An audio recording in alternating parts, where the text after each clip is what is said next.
Summarise करा है, बहुत ही बढ़िया, वेरी गुड। ये कौन है? युवराज, वेरी गुड। मुकुल, राहुल, मृदुल, अरे वाह, अनुभव ने हिस्टोरिकल अंडरपिनिंग्स किया, वेरी गुड। अर्चना, वेरी गुड। राहुल, साक्षी, जानवी, तुषार, शांतनु, बहुत ही बढ़िया। मधु, वेरी गुड सर। तो जिन लोगों ने समराइजेशन किया है तुमको सबको अच्छा बच्चा अवार्ड भेजा जा रहा है, और कोरियर कंपनी निकल ही गई है, ये याद रखना। ओके, आती होगी। Alright sir, alright. सो तितली ने भी, बहुत बढ़िया सर। और जिन लोगों ने इसको नोट्स में किया है उनको भी एक्सेप्टेड है, उनको भी मिलेगा द अच्छा बच्चा अवार्ड। तो हमारी कोरियर कंपनी फास्ट डिलीवर करती है। Okay, never mind. तो आज होगा डीपीएसपी का टॉपिक का लास्ट डे, राइट। तो हम लोग इस क्लास को 2 पार्ट्स में डिवाइड करेंगे। आज तुम्हारे पास बहुत सारा काम है, तो आज की फर्स्ट क्लास, आज एक्चुअली 2 सेशन है। सो आज की फर्स्ट क्लास होगी डीपीएसपी का आधा पार्ट डीपीएसपी में चला जाएगा, आधा पार्ट में हम लोग फंडामेंटल ड्यूटीज खत्म करेंगे, और शाम को फिर एक और सेशन होगा, और वो सेशन होगा पॉलिटी से रिलेटेड। उसमें हम लोग स्टार्ट करेंगे पार्लियामेंट। ओके, ओहो सर हद होगी। और सर अभी और भी कुछ है, हाँ, गवर्नेंस का कोर्स होगा 1:30 PM पे। गवर्नेंस के कोर्स में होगा salient features of the constitution. तो तुम च्यवनप्राश के 2 डब्बे में खोल लो, ओके, और 20-25 कप चाय मंगवा लो।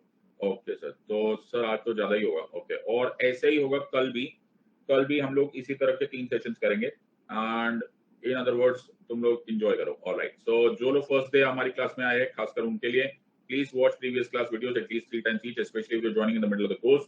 Make sure all the previous sessions are thoroughly revised before you come to the class.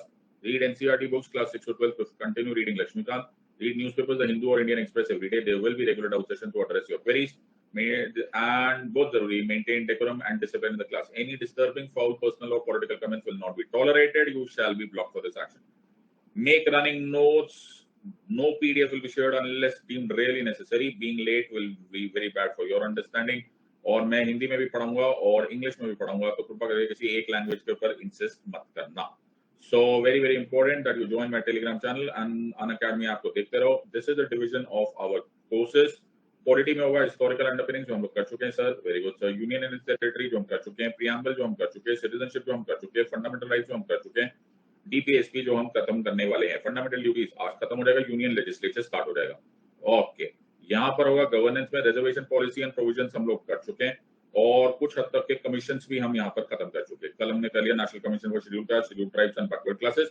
ये हमारी कहानी स्टार्ट हो चुकी है। फेडरलिज्म को हम लोग ने कर लिया था यूनियन एंड टेरिटरी पे, बट मैं जो एक्स्ट्रा फीचर्स है वो खत्म करूंगा। आज salient features of the constitution start हो जाएगा, और आज भगवान ने चाहा तो खत्म भी हो जाएगा।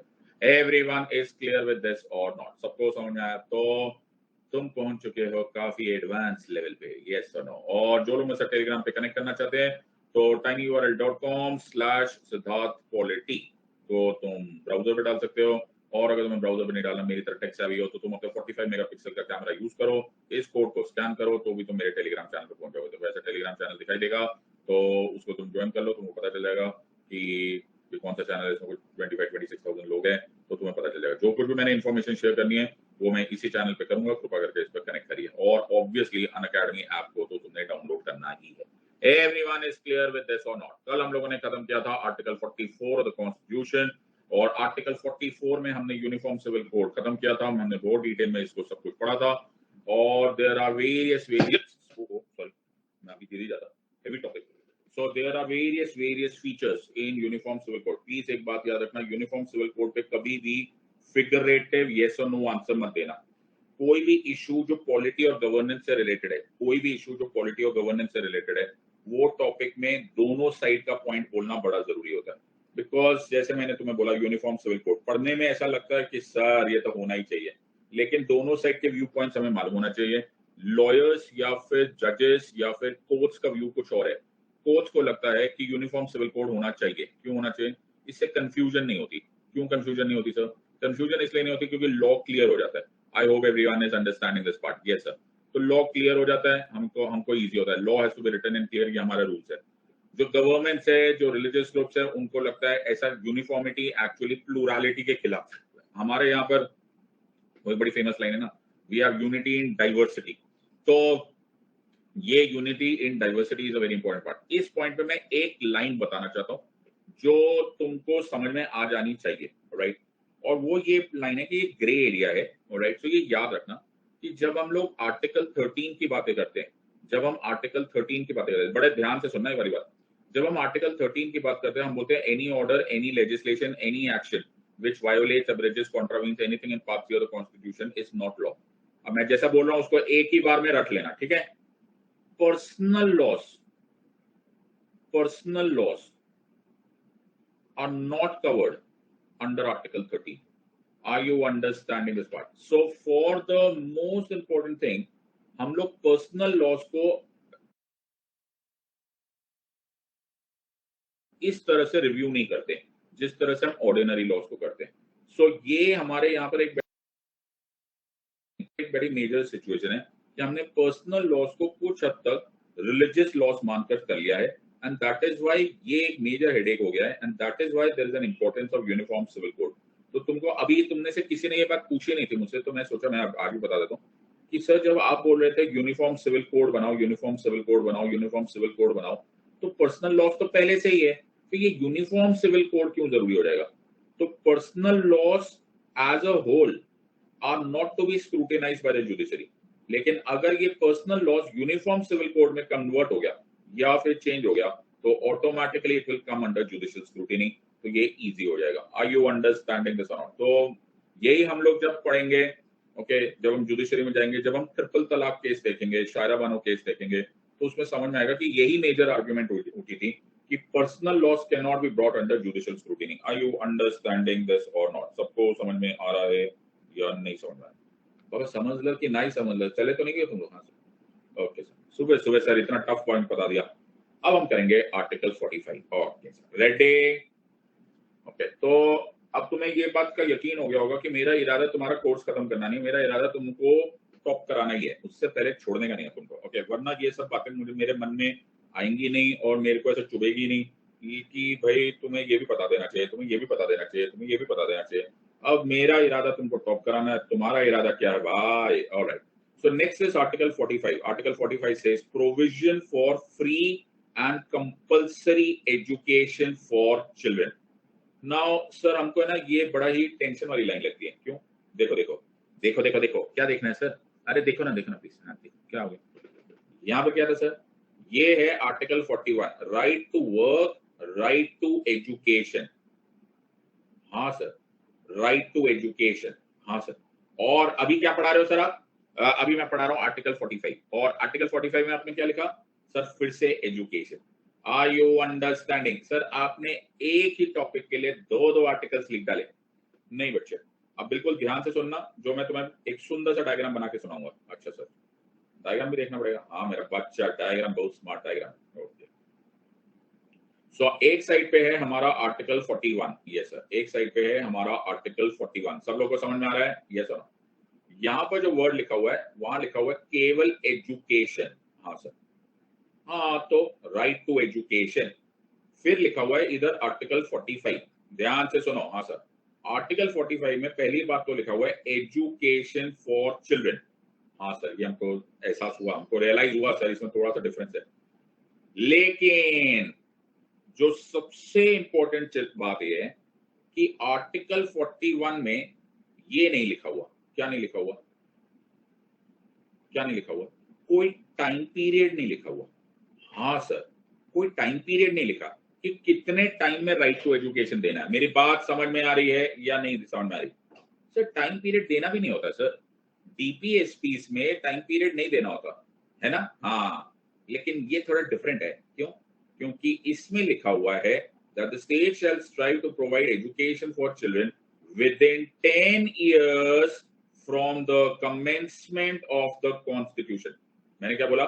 within 10 years of the commencement of the constitution। मतलब सर इसको जरा कवि इन पंक्तियों में क्या कहना चाह रहा है?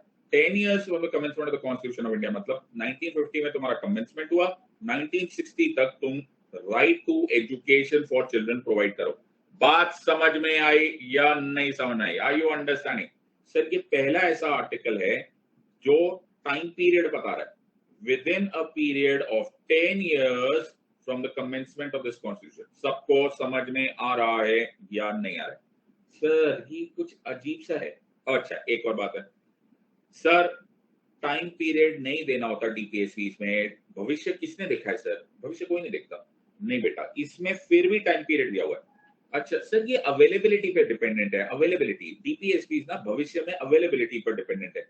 जैसे आर्टिकल 41 में लिखा है that the state shall provide right to work, right to education, right to public assistance in certain cases within the limits of, ध्यान से सुनना क्या लिखा है sir, within the limits of its economic capacity। क्या बोलते हैं सर इसको? within the limits of its economic capacity। Are you understanding this or not? Sir इसको क्या बोलते हैं? within the limits of its economic capacity। हाँ सर, पैसे पे डिपेंडेंट होता है डीपीएसपी। ये यहां नहीं लिखा है। क्या बात कर रहे हो? हमें कोई फर्क नहीं पड़ता तुम्हारे पास पैसा है, तुम्हारे पास पैसा नहीं है, तुम 10 साल में हमको एजुकेशन दो for children all the way from 0 to 14 years of age। बात समझ में आई या नहीं? तो दोनों साइड पर एजुकेशन लिखा हुआ है। मैंने क्या बोला? दोनों साइड पर एजुकेशन लिखा हुआ है, लेकिन यहाँ दो चीजें अलग है। एक यहाँ पर पहली बार टाइम लिखा हुआ है और दूसरा it is not dependent on availability of resources. सबको यहाँ समझ में आया? सर मैं ना कुछ कहना चाह रहा हूँ। क्या सर? आपने कभी मैक्सिकन पाव भाजी खाई है?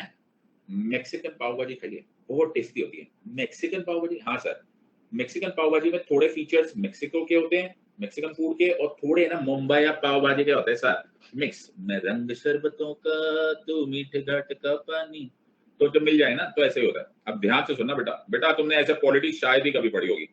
फंडामेंटल राइट्स क्या होते हैं सर? फंडामेंटल राइट्स होते हैं।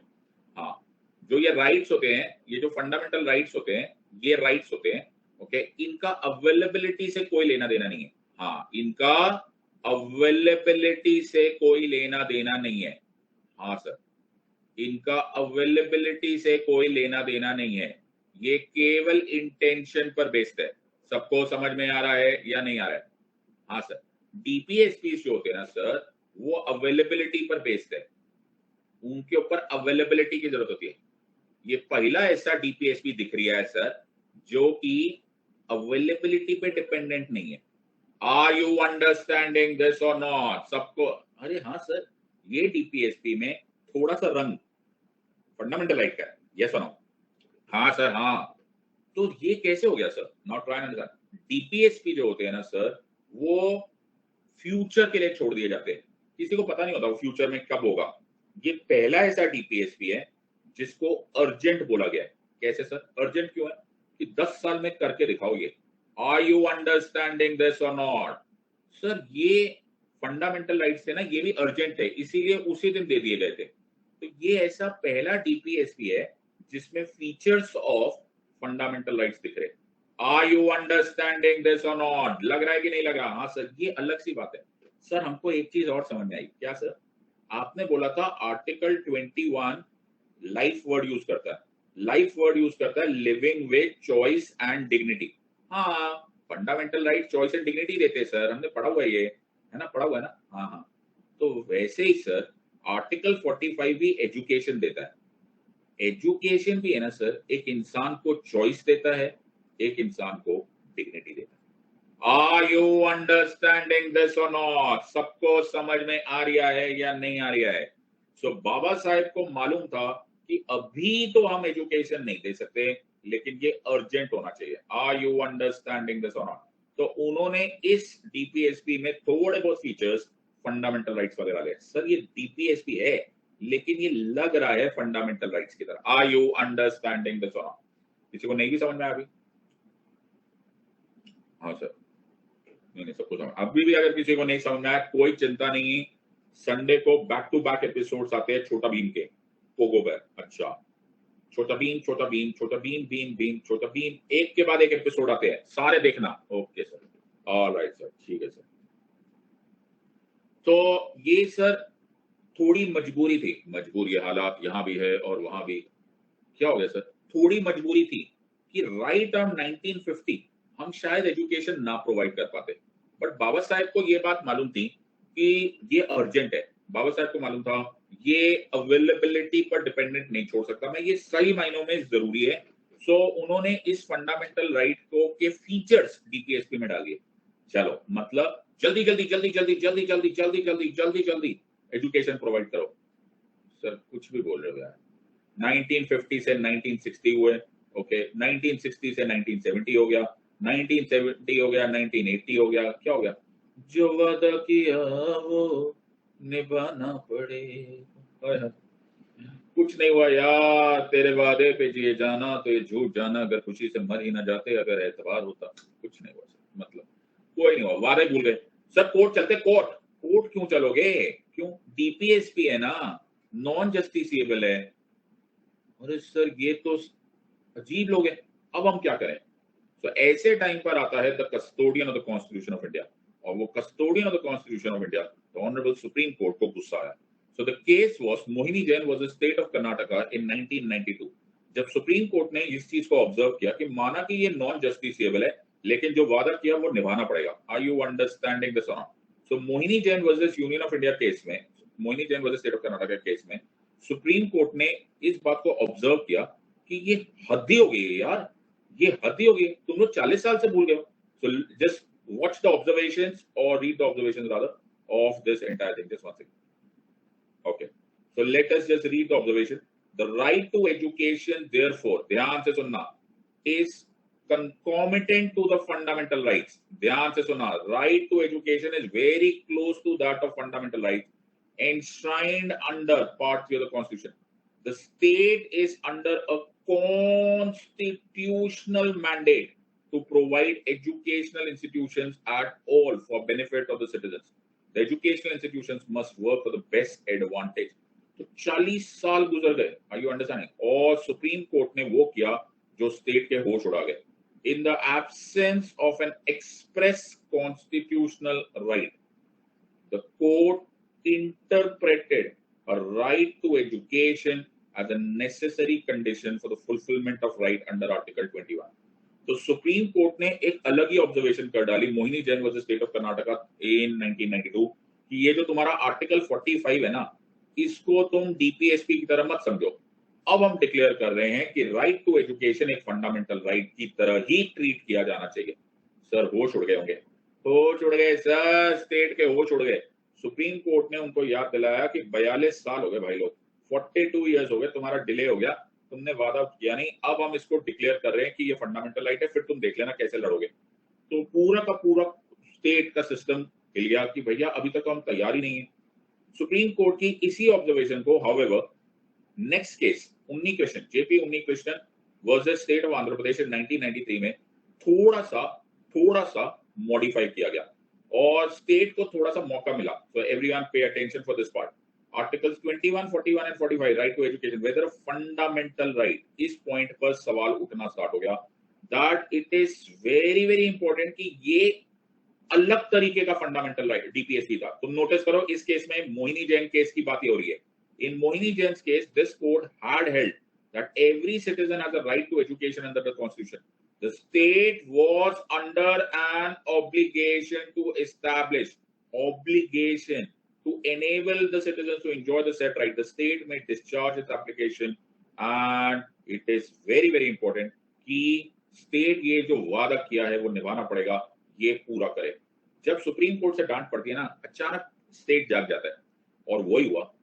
जैसे ही सुप्रीम कोर्ट से डांट पड़ी ना, और डांट पड़ने के बाद तो सब लोग काम करते सर, स्टेट बिल्कुल फुल स्पीड पे आ गई और 86th कॉन्स्टिट्यूशनल अमेंडमेंट एक्ट 2002 पास किया गया। क्या किया गया सर?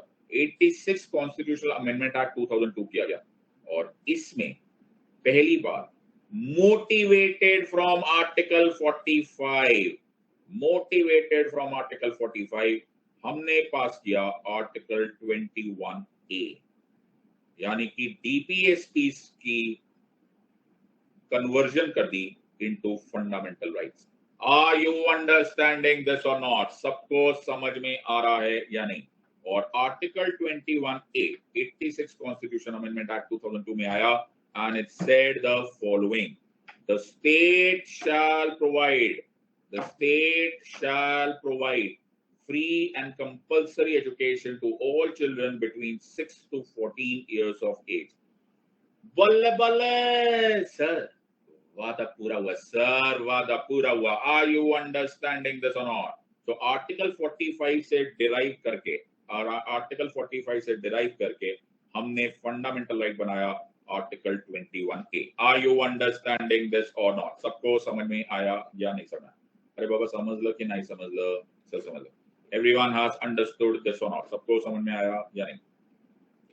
तुम्हें फिजिक्स आती है, केमिस्ट्री आती है? केमिस्ट्री, मेरे को केमिस्ट्री बड़ी अच्छी आती है. ओके, सो केमिस्ट्री में ना, मैं जब स्कूल में था ना, तो मेरे को केमिस्ट्री में फुल मार्क्स आते थे. तो मेरे को एक दिन पता चला क्या ये जो वाटर होता है ना, वाटर, हाँ सर वाटर, तो वाटर का जो सॉलिड फॉर्म होता है ना, H2O मतलब वाटर. अच्छा, तुमको नहीं मालूम होगा. H2O जो वाटर होता है ना, उसका जो सॉलिड फॉर्म होता है ना, उसको आइस बोलते हैं. क्या बात कर रहे हो सर? हाँ, फिर उसको है ना पिघलाने का, अच्छा, उसको ऐसा गर्म करने का, तवे पर रखने का, तो जब तवे पर रखने का तो उसका लिक्विड फॉर्म हो जाता है. ओके, फिर वो जो लिक्विड फॉर्म हो जाता है ना, उसी को वाटर बोलने का. अच्छा, फिर उसको और गर्म करने का, अच्छा, और तवे को ऐसा और गर्म करने का, तो उसी का फॉर्म ना ऐसा गैस बन जाता है. अच्छा, उसी को स्टीमिच बोलते हैं. Okay, are you under?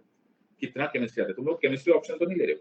रहने दो सर आप. अच्छा ओके, सो पॉइंट ये है कि सर, तो मैंने मैम को पूछा, मैंने कहा मैम एक बात बताओ, वाटर की जगह, अगर मैं वाटर की जगह ओके पेंट डाल दूं, ओके, तो वो ऐसा बनेगा? तो मैम बोली हद हो गई है सिद्धार्थ, ऐसा थोड़ा ना होता है. ओके, वो एक फॉर्म से दूसरे फॉर्म में इसीलिए कन्वर्ट हो रहा है बिकॉज वो एक ही वैरायटी का केमिकल है. ये भी सिद्धार्थ वाटर ही है, ये भी सिद्धार्थ वाटर ही है, ये भी सिद्धार्थ वाटर ही है. मैंने कहा अच्छा, ये एक्चुअली सब एक जैसे ही है, एक ही जीनस के, इसलिए एक दूसरे में कन्वर्ट हो रहे हैं, वरना नहीं कन्वर्ट होते. बोले यस. मैंने कहा मैम मैं यही तो बात अपने स्टूडेंट्स को बता रहा हूं, क्योंकि एक डीपीएसपी फंडामेंटल राइट में कन्वर्ट हो सकता है, इसका मतलब है ये एक ही टाइप के है, ये दोनों राइट्स हैं, ये दोनों डायरेक्शंस है, ये एक ही जीनस के दो खिलाड़ी है. आर यू अंडरस्टैंडिंग दिस और नॉट? बेटा केमिस्ट्री से पॉलिटी ये बहुत कम हुआ. आर यू अंडरस्टैंडिंग दिस और नॉट? क्योंकि ये दोनों के दोनों राइट्स है और दोनों के दोनों डायरेक्शंस है, इसीलिए एक फॉर्म से दूसरे फॉर्म में कन्वर्ट हो सकते हैं. पल्ले पड़ा या नहीं पल्ले पड़ा, ऐसा पड़ता है पॉलिटी. समझ लो कि नहीं समझ? Everyone has understood. हमने केमिस्ट्री ऑप्शन भी पढ़ा होता है. बहुत ही बढ़िया सर. सो इसी खुशी में मैं चाय पी लेता हूँ. बहुत ही बढ़िया सर. ओके, बहुत ही बढ़िया सर. आगे चलो सर. ऑलराइट, आगे चलते सर.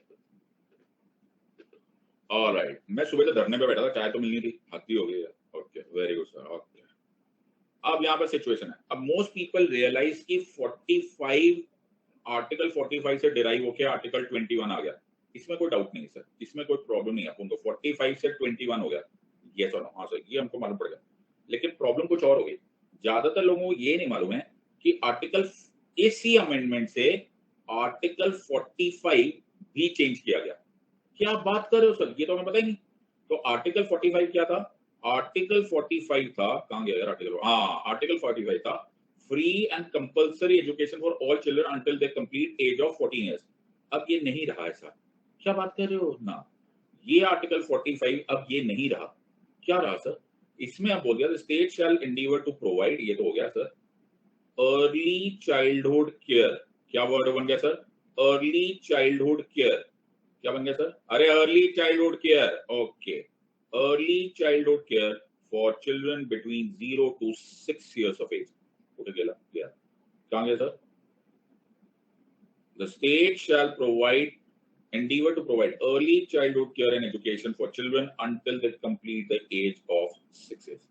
So 86 अमेंडमेंट ने सिर्फ आर्टिकल 21A नहीं लाया, 86 कॉन्स्टिट्यूशनल अमेंडमेंट ने आर्टिकल 45 को भी चेंज किया. ये बहुत कम लोगों को रियलाइज है. Are you understanding this part? ये पूरी लैंग्वेज ही चेंज हो गई सर. वर्ड क्या हो गया यहाँ पे? Early childhood care and education. Sir 86 amendment ने एक और काम किया. क्या सर? 86 अमेंडमेंट ने फंडामेंटल ड्यूटीज, जो कि हम दोपहर में करेंगे, मतलब और 1 घंटे बाद करेंगे, उस फंडामेंटल ड्यूटी में 11th फंडामेंटल ड्यूटी भी इंट्रोड्यूस की। क्या इंट्रोड्यूस की सर? 11th फंडामेंटल ड्यूटी, जिसे बोला जाएगा article 51 capital A sub clause के, छोटा के। अगर तुम में से कैपिटल ए को स्मॉल ए कर दिया या कैपिटल स्मॉल के को कैपिटल के कर दिया, घबराना बिल्कुल मत, कुछ नहीं होता। सिर्फ पापा के पास जाने का, 100 रुपए लेने का, अगले साल का फॉर्म भर देने का, घबराने का बिल्कुल नहीं। अच्छा ठीक है। और उसमें प्रोवाइडेड था that whoever is a parent or guardian to provide opportunities for education to his child between 6 to 14 years of age। अब तो थोड़ा बहुत कैलेंडर याद रख लो। 21A कौन सी एज ग्रुप के लिए है सर? 21A जो है वो 45 से डिराइव हुआ, 6 to 14 years of age के लिए एजुकेशन है। ठीक है सर, ऑलराइट। 45 हो गया 0 to 6 years of age के बच्चों के लिए early childhood care and education. और fundamental duty 6 to 14 years of age के बच्चों के लिए एजुकेशन। सबको समझ में आ रहा है या नहीं आ रहा? Everyone has understood? पल्ले पड़ रहा है या नहीं? तो ये गलती मत करके आ जाना। 86 कॉन्स्टिट्यूशनल अमेंडमेंट एक्ट फेमस ज्यादा इसलिए कि उसने आर्टिकल 21A लाया, ऑलराइट। लेकिन ये भी याद रख लेना कि ये दोनों साइड से, ओके। इसमें डीपीएसपी को भी मॉडिफाई किया गया और इसमें कुछ हद तक फंडामेंटल ड्यूटी को भी इंसर्ट किया गया। So this was inserted, this was inserted, this was modified. Are you understanding this part or not? सबको समझ में आ गया या नहीं? तो एक ना बड़ा फेमस स्टोरी है। क्या? तो मेरा एक फ्रेंड है, ओके। तो मेरा फ्रेंड ना अमेरिका चला गया, और फिर क्या ओके क्या बात है? तो वो अमेरिका चला गया, तो मैंने उसको फोन किया, मैंने कहा अमेरिका में कैसा चल रहा है बाबा तेरा लाइफ? कहता कुछ नहीं, राजमा चावल खा रहा हूँ। तो फटे मुंह, तू अमेरिका चला गया, ओके, तेरे तू अभी भी राजमा चावल ही खा रहा है? राजमा चावल खा रहा था यहाँ पर ही खा लेता, मैं तो अमृतसर ले चलता, ओके। तो उसने मुझे एक लाइन बोली, बोले Siddharth, you can take an Indian out of India but you can not take out India out of an Indian. हाय हाय, समझ में आ रहा है कि नहीं?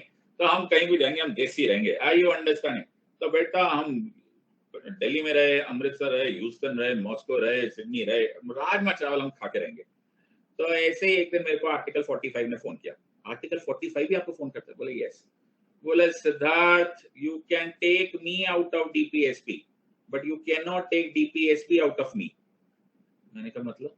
बोला कि तुम हमसे डिराइव करके आर्टिकल 21A तो बना दोगे, लेकिन भूल कैसे गए कि वो डीपीएसपी का ही तो रूप है। मैंने कहा मतलब?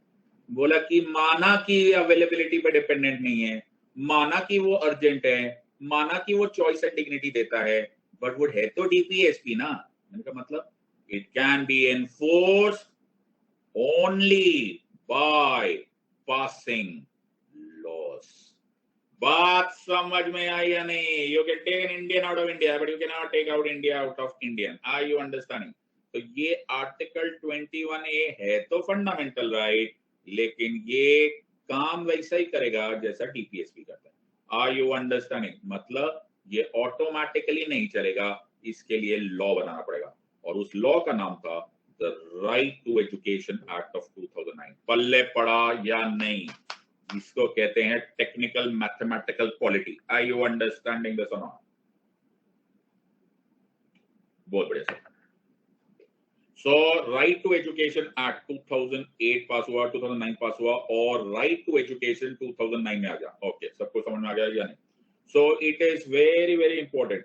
सो 86 कॉन्स्टिट्यूशनल अमेंडमेंट एक्ट 2002 पास हुआ, आर्टिकल 21A इंसर्ट हुआ, 2003 में ये एनफोर्स हुआ, लेकिन ये एक्चुअली यूज हो पाया only after 2009। Are you understanding this और नॉट? क्यों? क्योंकि इसके लिए लॉ की जरूरत थी। कौन सी लॉ की जरूरत?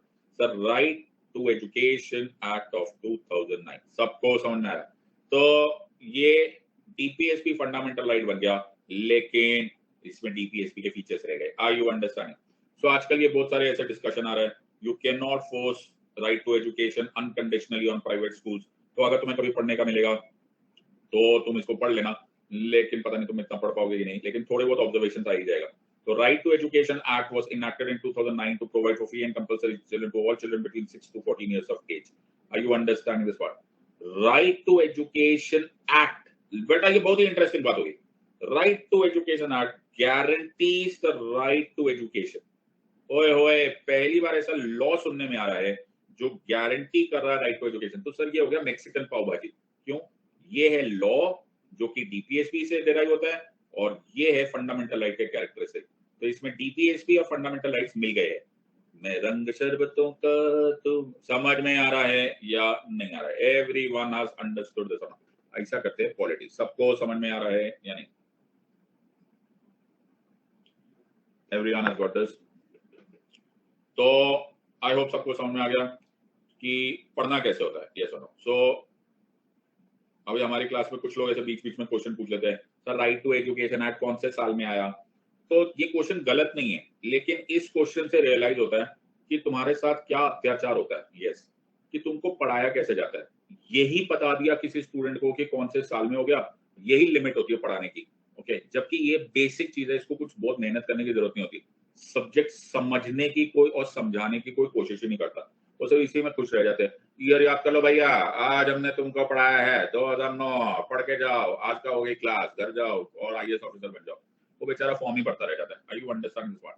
But once you study the entire subject years, और ये सारी छोटी छोटी चीजें मैटर ऑफ फैक्टली याद हो जाती है, पता भी नहीं चलता। Are you understanding? तो अब तुम लोग आराम से एक शॉर्ट नोट, एक लॉन्ग आंसर लिख सकते हो on article 45 and article 21A and right to education and right to education act, और तुम्हें पता भी नहीं चलेगा तुमने कब याद किया। स्टाइल होता है बेटा, पढ़ने वाला होना चाहिए। बहुत ही बढ़िया, हम आ गए हैं आर्टिकल 46 पे, जो मैं नहीं पढ़ूंगा। क्यों? क्योंकि हमने गवर्नेंस में ही पूरा पढ़ा दिया। ओके, सो हमने रिजर्वेशन पॉलिसी को ये पूरी तरह से पढ़ा दिया। जिन लोगों ने क्लास मिस की है, कृपा करके गवर्नेंस वाले कोर्स में कर लीजिए, अभी कल ही खत्म हुआ है। So everyone should know this, और ये हमने काफी डिटेल में कर लिया है reservation.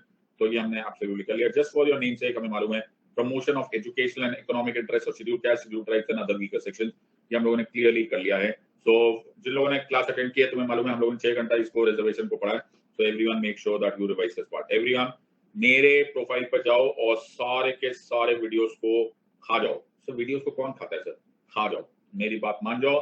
This is 100% shining 24 carat rock solid preparation. ना इससे पहले ना इसके बाद किसी ने ऐसे पॉलिटिक्स पढ़ाई है। whether you call me arrogant, whether you call me cocky, I don't care. It is very very important that you pay attention कि जो मैंने तुम्हें पढ़ाया है वो पढ़ लो। Are you understanding this or not? सबको समझ में आया? Bringing us to Article 47. Sir ready? Yes no. Sir article 47 बहुत ही इजी है। अच्छा कैसे?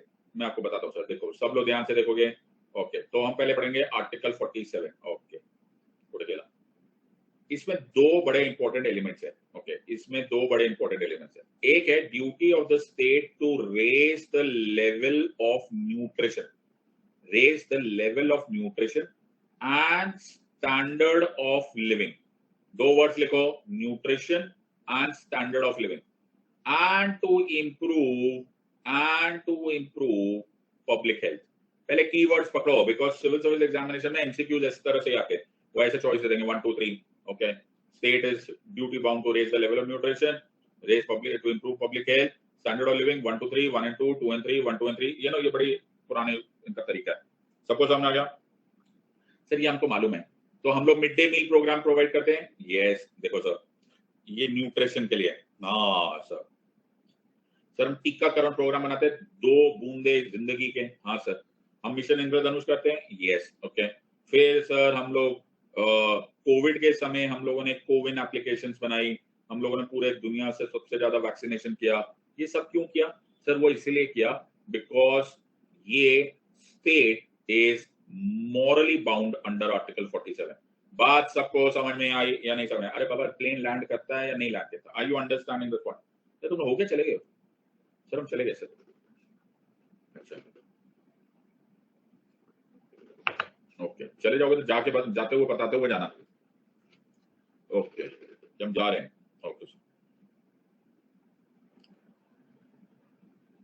हाँ ये बात भी ठीक है।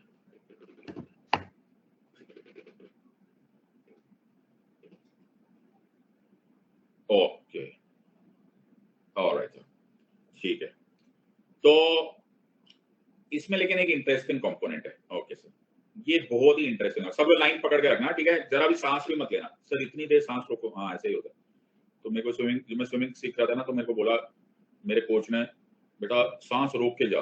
मैंने को बोला पानी के अंदर सांस ले। मैंने कहा तेरे को मैं क्या लग क्या रहा हूँ? ओके, पानी के अंदर सांस ले, मैं फिश हूँ। ओके, हद हो गई यार, पानी के अंदर सांस ले, हद हो रही है। सो ये स्विमिंग वाले भी कुछ भी अजीब सिखाते। तो अब यहाँ पर जो सेकेंड इंपॉर्टेंट, ये वाला पार्ट बहुत इंपॉर्टेंट है। अब बहुत ही खूंखार टॉपिक को समझो, सब लोग एक साथ बोलते हुए चलेंगे। State shall endeavor to bring about prohibition of consumption, ये हो गया point number 1, of intoxicating substances, drinks and drugs, okay, ये हो गया point number 2, which are injurious to health, ये हो गया point number 3, 1 + 2 + 3 -4 except for medicinal purposes। मैं समझा पाया या नहीं समझा पाया? फिर से बोलूं मैं? हाँ सर। तो स्टेट ना प्रोहिबिट कर सकता है, स्टेट बैन कर सकता है कि तुम ऐसा कोई सब्सटेंस नहीं कंज्यूम करोगे, ऐसा कोई ड्रिंक या ड्रग नहीं कंज्यूम करोगे जो इंजूरियस टू हेल्थ है, और बट अगर वो मेडिसिनल पर्पस के लिए यूज हो रहा है तो स्टेट उसको प्रोहिबिट नहीं करेगा। क्या बात कर रहे हो? हाँ सर। तो एक दिन आर्टिकल 47 पढ़ रहे थे, तो honourable chief minister of Bihar mister Nitish Kumar ने आर्टिकल 47 को यूज किया, और अरे लाइन तो मैं भूल ही गया क्या, DPSPs are enforced by passing sir laws पीछे पड़ गए हो सर, हद हो गई आपकी। रात को 3 बजे भी फोन करोगे ना तो भी हम लॉज चिल्ला के उठ जाते, घर वाले परेशान हो गए, बच्चा रात को नींद में तड़प के उठ जाता है, बोलता है DPSPs are enforced by passing laws. लोगों को शक होने लगा कि मैं हम अपने इन लॉज के खिलाफ चिल्ला रहे सर। ओके, मेरी सास भाग गई है सर। ओके, उनको लग रहा है इन लॉज के खिलाफ हो गया। ओके, कुछ लोगों को मतलब हाथ धो गए, लॉज है सर, फिर से मत पूछो। अच्छा okay, so DPSPs are enforced by passing laws. तो मैंने नीतीश कुमार साहब को बोला, मैंने कहा नीतीश कुमार साहब आपने क्या किया? बोले Siddharth DPSPs are enforced by passing laws.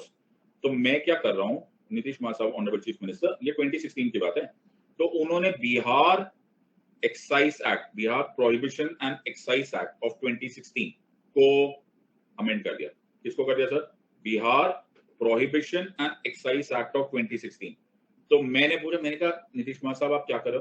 बोले सिद्धार्थ आज के बाद बिहार में बाइंग, सेलिंग, डिस्ट्रीब्यूटिंग, मैन्युफैक्चरिंग, सब कुछ ऑफ लिकर कंप्लीटली बैन होगा। मैंने कहा नीतीश कुमार साहब ऐसा काय को? बोले सिद्धार्थ तूने पढ़ा नहीं है क्या? ओके, तू अन अकेडमी में नहीं है? मैंने कहा मैं ही पढ़ाता हूं अन अकेडमी में। अच्छा, उसके अनुसार आर्टिकल 47 में ये मेरी परमिशन है, I can do prohibition of consumption of intoxicating drinks and of drugs which are injurious to health. इसीलिए मैंने ना टोटल लिकर बैन कर दिया। मैंने कहा वेरी गुड। मैंने कहा नीतीश कुमार साहब पहले होंगे आप जिसने ऐसा किया? बोला नहीं सिद्धार्थ, अपने स्टूडेंट्स को बता देना, पहले भी ऐसा एक लॉ था, ओके, और है, उसको बोलते हैं बॉम्बे प्रोहिबिशन एक्ट। कौन सा act sir? Bombay prohibition act. Bombay prohibition act of 1949 में भी इस तरह का टोटल लिकर बैन है। तू गुजरात गया है, गुजरात जाएगा तो वहां पे भी टोटल लिकर बैन है, वो that is because of Bombay prohibition act of 1949। तो देवानंद की पिक्चर देखी है तूने? अरे मैंने कहा क्या हो रहा है, छोड़ दो आंचल जमाना क्या कहेगा, सारे देखे मैंने देव बाबू की पिक्चर। उस जमाने के पिक्चर्स कभी देखोगे ना तो तुमको पता चलेगा कि उन दिनों स्मगलर्स जो थे ना वो दारू स्मगल करते थे। क्यों? क्योंकि बॉम्बे प्रोहिबिशन एक्ट चल रहा था। आई यू अंडरस्टैंड? आजकल कोई दारू नहीं करता। आई यू अंडरस्टैंडिंग दिस पार्ट? तो जहां प्रोहिबिशन होगी वहीं पर स्मगलिंग करने की जरूरत पड़ेगी। सो ये टोटल लिकर बैन पहली बार मैंने नहीं किया, ये पहले भी हुआ था। मैंने कहा ठीक है। और कहां से इमर्ज हुआ? ये हुआ आर्टिकल 47 में। जब बात समझ में आ रही है या नहीं समझ में आ रही? अरे बाबा समझ लो कि नहीं समझ लो, समझ लो। सर एक बात बताओ, ओके, हमने एक बड़ा आजकल फेमस केस चल रहा है, उसमें एक लॉ के नाम बार बार आता है, NDPS एक्ट। ऐसे हम पढ़ाई में बहुत ध्यान रखते हैं, बट ये लॉ हमारे को ध्यान में आता है। हाँ, तो क्या है? Narcotic drugs and psychotropic substances prohibition act. अच्छा, psychotropic substances prohibition act of 1986। ये जो एक्ट है ये भी आर्टिकल 47 से निकला। काय को? कैसा? स्टेट ने बनाया, क्या किया? प्रोहिबिट किया। कैसे प्रोहिबिट किया? प्रोहिबिट किया इंटॉक्सिकेटिंग ड्रिंक्स एंड सब्सटेंसेस। अच्छा, drinks and substances which are injurious to health, yes or no? Are you understanding this part? बेटा law is a thorough profession, are you understanding? तो law में ना पूरी line बोलनी बड़ी जरूरत है, फुल स्टॉप तक, अल्फाबेट कॉमा का भी मैटर होता है। are you understanding? तो कभी कभी हम लोग सुप्रीम कोर्ट में आर्गुमेंट देख रहे होते हैं तो रियलाइज होता है कि यार जो छोटी छोटी बातें होती है ना उसी में सारा का सारा खेल होता है। तो एक नुक्ते की कहानी है जनाब, खुदा से इंसान जुदा हो जाता है। Are you understanding? जिनको उर्दू आता है उनको मतलब समझ आएगा। So look at every word here. Prohibition of substances which are intoxicating, drugs and substances, drinks and drugs which are injurious to health. Sir पूरी लाइन बोला करो. Except for medicinal purposes. तो ये except for medicinal purposes. तो आप लोगों ने कौन सा लॉ बना दिया सर? तो हमने लॉ बना दिया, हमने ये लॉ बना दिया, जो लॉ है वो एनडीपीएस एक्ट है, narcotic drugs and psychotropic substances prohibition act. तो brown sugar, heroin, cocaine, marijuana, चरस, हशीश, गांजा, ये सारे सब्सटेंसेस अगर तुम्हारे पास पाए गए या तुमने बेचा या खरीदा, ओके, तो स्यापा हो जाना है. Are you understanding? सबको समझ में आ रहा है या नहीं समझ? क्यों? क्योंकि ये लॉ बना हुआ है. Are you understanding? कहां से लॉ बना हुआ? आर्टिकल 47 से. सर एक मिनट. क्या सर? एक बात मन में चुभ रही है. क्या सर? आर्टिकल 47 में एनडीपीएस एक्ट तो आपने पास कर दिया, लेकिन टोटल लिकर बैन किया कैसे? क्यों सर? क्योंकि सर शराब चीज ही कुछ ऐसी है ना छोड़ी जाए, ये मेरे यार के जैसी है ना छोड़ी जाए. क्या हो गया सर? मतलब ये इंटॉक्सिकेटिंग तो है, लेकिन ये मेडिसिन में भी यूज होती है सर. बहुत सारे कफ सिरप्स हैं, बहुत सारी दवाइयां हैं जिसमें अल्कोहल यूज होती है. और सर मैंने तो ऐसे मैंने पढ़ाई नहीं करी, पूरा मेडिकल कॉलेज पढ़ाई वढ़ाई नहीं करी सर मैंने, लेकिन मैंने इस बात पे जरूर रिसर्च किया सर कि बहुत सारे मेडिकल जर्नल्स में ये लिखा हुआ है कि मॉडरेट कैपेसिटी में अगर अल्कोहल कंज्यूम करोगे तो it is actually good for health. पूरे 5 साल मेरे को यही समझने में लग गए. आर यू अंडरस्टैंडिंग दिस और नॉट? बड़ी मेहनत करी सर मैंने, रिसर्च निकाला है. Are you understanding this what? So it is very very important, okay, that कहीं ना कहीं, ओके, कहीं ना कहीं it is good for health also. हमने मेडिकल कॉलेज में हम और हमारे दोस्तों ने बड़ा रिसर्च किया इस पॉइंट पे, ओके. और सर हमने बड़ा सुना कि ये बहुत सारे मेडिसिनल पर्पसेस में यूज होता है. आर यू अंडरस्टैंडिंग दिस और नॉट? सबको समझ में आ रहा है या नहीं? Very good sir. So everyone is understand. तो मैं गया आर्टिकल 47 पढ़ने. मैंने कहा सिद्धार्थ सर अभी आपने बहुत लंबी सी एक ऐसा हमको ज्ञान बांटा था. आपको पता law is a thorough profession है. थरो प्रोफेशन में सारी लाइंस पढ़ना. तो सर सारी लाइंस पढ़ रहे हैं. इंटॉक्सिकेटिंग तो है, हाँ सर ये तो है, ओके. तो लेकिन it can be use for medicinal purposes. और is it injurious to health? हमेशा ऐसा तो नहीं होता. मॉडरेट कैपेसिटी में तो ये गुड फॉर हेल्थ भी होता है. और ऐसे अगर आप इंजूरियस टू हेल्थ की बात करें तो ऑक्सीजन भी अगर बहुत हाई क्वांटिटी में ले लो तो आदमी मर जाए, ओके. इतना तो हमने पढ़ा ही था सर मेडिकल कॉलेज में. तो ऐसा भी नहीं बोला जा सकता, ओके. सो ये तो बहुत ही खतरनाक बात है. एक आदमी को सर 200 लीटर पानी पिला तो वो भी मर जाएगा, ओके. तो ऐसा थोड़ा होता है.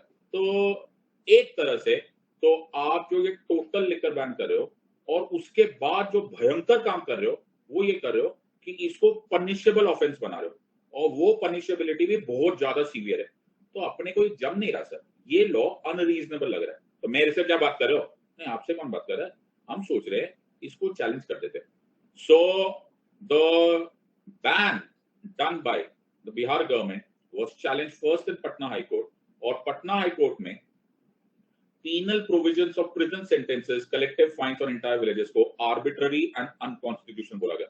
बोला नहीं नहीं नहीं इतना भी ज्यादा मत करो. Are you understanding? और ये अभी तक क्लैरिटी नहीं है कि it is falling under article 47 or not. फिर Bihar government Patna high court के ऑब्जर्वेशन के अगेंस्ट और जजमेंट के अगेंस्ट सुप्रीम कोर्ट चली गई, और सुप्रीम कोर्ट ने पटना हाई कोर्ट के इस जजमेंट को स्टे कर दिया. स्टे करने का मतलब होता है कि अभी के लिए पटना हाई कोर्ट का जो अनकॉन्स्टिट्यूशनल करार देना है वो स्टे हो गया. एंड इन द पेंडेंसी अभी तक बैन लगा हुआ है. If I am not wrong, मुझे ऐसा लग रहा है कि इस वेकेशन के बाद ये केस दोबारा सुप्रीम कोर्ट में लिस्टेड है. So I think arguments will happen, और जब पता चलेगा तब हम बताएंगे. Are you understanding this? तो as of now there is a ban, but there is also a question mark कि can article 47 be utilized for this और not. Also, if I am not wrong, okay, एक और petition is pending and one of my friends has filed that petition कि हम कुछ cases में cannabis को भी medicinal purpose के लिए use करते हैं. तो ये बहुत जगह पर ये use होता है. इनफैक्ट भांग को use ही किया जाता था in various part. तो cannabis को NDPS Act से निकालने के लिए कि इसमें से इसको punishable offense ना किया जाए, in other words, it is also not covered under Article 47. ये भी सुप्रीम कोर्ट में pending petition है. एंड अभी मैंने सुनने में आया कि थाईलैंड ने cannabis को लीगलाइज कर दिया है. So I think we are gradually going towards some modifications of Article 47. But तब जब ये होगा तब हम इसको देखेंगे. Are you understanding this or not? पता मैं तो तुमको वकील ही बना दिया यार. तुम कहीं कोर्ट तो नहीं चले जाओगे? सबको समझ में आ रहा है या नहीं आ रहा? Everyone has understood this or not? इतना बड़ा कमेंट क्यों? सर आप कल भोर में सपने में डीपीएसपी पढ़ा रहे थे, आपके पढ़ाने का ऐसा इम्पैक्ट पड़ा है कि आपकी आवाज ही दिमाग में चलती रहती है। आपकी वजह से पॉलिटी का डर खत्म हो गया, आपकी वजह से पॉलिटी का अप्लाइड पार्ट को एक्सप्लोर किया। Thank you so much sir for making polity as interesting. I feel lucky to be guided by. Thank you मेरे बच्चे, तूने मेरा दिल खुश कर दिया। ओके, अब मैं तेरे को जब मैं रशिया जाऊंगा तो मैं तेरे को इंडियन एम्बेसडर टू रशिया की रिक्वेस्ट करूंगा। God bless you, thank you very much. Alright sir, तो तेरे लिए ऑलराइट सर, ऑलराइट ऑलराइट बेटा, मेरी सिंगल पॉइंट एजेंडा है लाइफ में। मेरा सिंगल पॉइंट एजेंडा है कि मैं जो अपना काम करूं वो भगवान को साक्षी मान के करूं, खुदा को साक्षी मान के करूं कि I do my job very well. That is my entire intention. और उसी बहाने कहीं ना कहीं I be able to give back to the society. जो तुम इस देश के भविष्य हो, तुम्हें रियलाइज ही नहीं है कि तुम लोग क्या बनने वाले हो। तुम्हारे एक पेन पे ये दुनिया बदलने वाली है। So I want you to be educated, concerned, powerful and very very knowledgeable people. So ये मेरा इरादा है, बाकी जो खुदा ने चाहा वही होता है। ऑलराइट, चले आगे। नहीं सर ब्रेक दो। ओके ठीक है, ब्रेक ले लो, 5 मिनट का ब्रेक और फिर हम खत्म करते हैं।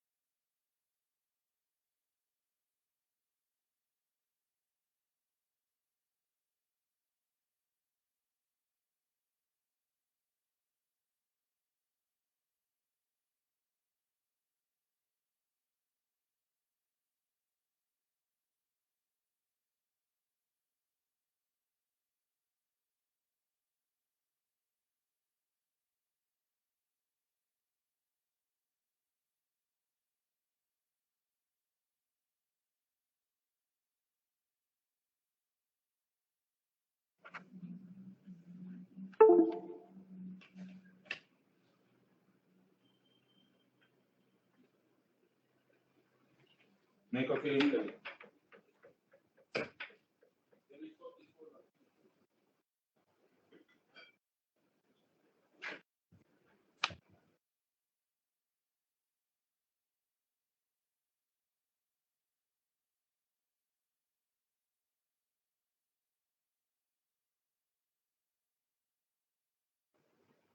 Again and again, that summarization is a great weapon. अब अभी भी अगर तुम नहीं समझे तो तुम लोग बहुत बड़ी गलती करो। समराइजेशन करना सीखो, right? You will become for better in your subject than you even imagine. और ये हमारे ही ब्रेन के कुछ ऐसे पार्ट्स को खोल के दिखा देता है ना हमको, जो हमने कभी सोचा नहीं था कि हमारा ब्रेन इतना अच्छी तरह से कनेक्ट भी कर लेता है। It initially is a very tough thing, लेकिन प्रॉब्लम ये है कि ज्यादातर स्टूडेंट्स ये गलती करते हैं कि हम लोग रोज थोड़ा थोड़ा थोड़ा थोड़ा पढ़ते हैं। तो हम हाफ हार्टेडली इतना पढ़ लिया, इतना पढ़ लिया, इतना पढ़ लिया, इतना पढ़ लिया, और हमको लगता है कि ओहो चलो जी हमारा तो काम हो गया, लेकिन वो कभी याद नहीं रहता। इससे अच्छा एक ही दिन इंटेंसली कर लो, समराइजेशन के साथ कर लो, फिर you are never going to make a mistake on this part. So it is very important that you start learning the art of summarisation also, otherwise it's going to become very very difficult even in later stages. जब तुम advance topics करोगे या फिर जब तुम IAS officer बनोगे तो you should know कि इतना सब कुछ कैसे करना होता है। Let's look eight article 48। Everyone pay attention. और ये बहुत ही इंटरेस्टिंग आर्टिकल है, और इंटरेस्टिंग आर्टिकल इसलिए इसके भी दो पार्ट्स है। आर्टिकल 48 बोलता है the state shall endeavour to organise agriculture and animal husbandry on modern and scientific lines. Yes sir, ये हमको पहले से समझ में आ गया था, ये समझने वाली बात है इसमें। अब इसमें ये तो सर हमने किया हुआ है, हमने देखा है क्या किया हुआ है। तो तुम फार्म सब्सिडी मिलती है, हाँ सर, ऑलराइट। तुमको ग्रीन रेवोल्यूशन हुआ, यस सर। व्हाइट रेवोल्यूशन हुआ, यस सर। सिल्वर रेवोल्यूशन हुआ, हाँ सर। सारे रेवोल्यूशन हुए सर हमारे यहाँ पे। वो सब क्यों हुए? वो सब इसलिए हुए सर क्योंकि आर्टिकल 48 में ये स्टेट की रिस्पॉन्सिबिलिटी थी, ये स्टेट का काम था। State shall endeavour to organise agriculture and animal husbandry in all these parts. सबको यहाँ तक क्लियर हो गया? अरे बाबा समझ में आया कि नहीं आया सर? जो नेक्स्ट पार्ट है ना सर, वो बहुत ही इंटरेस्टिंग पार्ट है। क्यों सर? यहाँ पे लिखा है the state shall take steps for preserving and improving the breeds and prohibiting the slaughter of cows and calves and other milch and draught cattle. अब ये बड़ा ही खतरनाक पॉइंट है। अगर हम इस बात को ध्यान से सोचेंगे तो इन अ वे ये बात बोले कि काउ स्लॉटर बैन किया जा सकता है। तो ये एक कहानी है जिसको तुम्हें समझ आनी चाहिए। सो लॉन्ग टाइम बैक एक लॉ पास हुआ और उस लॉ का नाम था द बिहार प्रिजर्वेशन और the Bihar preservation of prevention of cow slaughter and cattle preservation act. कौन सा sir? Sir Bihar preservation of cattle and prohibition of cow slaughter ban. ध्यान से सुनना मेरी बात, ओके? ये बड़ा इंटरेस्टिंग डिस्कशन है और ये तुम्हें एक बहुत अच्छे आर्टिकल को और जुडिशियल अंडरस्टैंडिंग को क्लियर करेगा। तो ये इसमें क्या था सर? इसमें बोला था कि हम करेंगे टोटल काउ स्लॉटर बैन। क्या करेंगे sir? Total cow slaughter ban. Okay, so cow slaughter ban हो जाएगा, ठीक है सर। और ये बिहार के साथ साथ मध्य प्रदेश में भी एक्सटेंड किया गया। फिर सर ये अलाउड है? अलाउड है, मैं पढ़ूंगा इसको, मुझे क्या पता। ये देखो क्या लिखा है, इसमें लिखा है State shall take steps in preserving and improving the beef and prohibiting the slaughter of cows and other milch and broad cattle।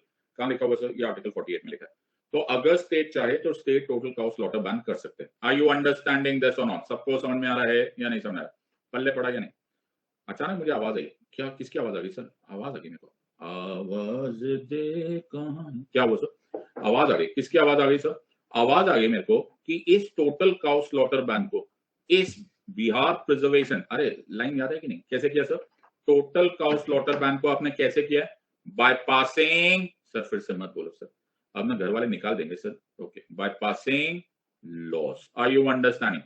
तो हमने सुनाई दिया कि ये जो लॉज है ना सर, ये जो लॉज है इसको ना चैलेंज कर दिया गया। ओ, चैलेंज क्यों किया सर इसको? तो इसको एक चैलेंज किया गया in the case called as Mohammed Hanif Qureshi versus state of Bihar. Okay, so ये केस था, तुम्हें दिख रहा है? हाँ सर दिख रहा है। Mohammed Hanif Qureshi versus state of Bihar. और ये किसके खिलाफ है सर? ये इस लॉ के खिलाफ है। तो मैंने कुरैशी साहब को फोन किया, मैंने कहा कुरैशी साहब क्या बोलना चाह रहे हो? बोले सिद्धार्थ एक बात बता, ये लॉ क्यों पास हुआ? मैंने कहा जनाब इसलिए पास हुआ क्योंकि आर्टिकल 48 में अलाउड है। तो बोले सिद्धार्थ अच्छा। तो बोले सिद्धार्थ आर्टिकल 21 याद है? मैंने कहा हाँ आर्टिकल 21 भी याद है मुझे। कुरैशी साहब बताइए क्या कहना चाहते? बोले आर्टिकल 21 क्या है? मैंने कहा no person shall be deprived of his life और personal liberty except according to procedure established by law. Life क्या होता है? मैंने कहा life is living with choice and dignity. और तूने थोड़े टाइम पहले बताया था, क्या बताया था? कि चॉइस एंड डिग्निटी में एक इंपॉर्टेंट पार्ट इज लाइवलीहुड। बाद में ओल्गा टेलिस केस भी आएगा।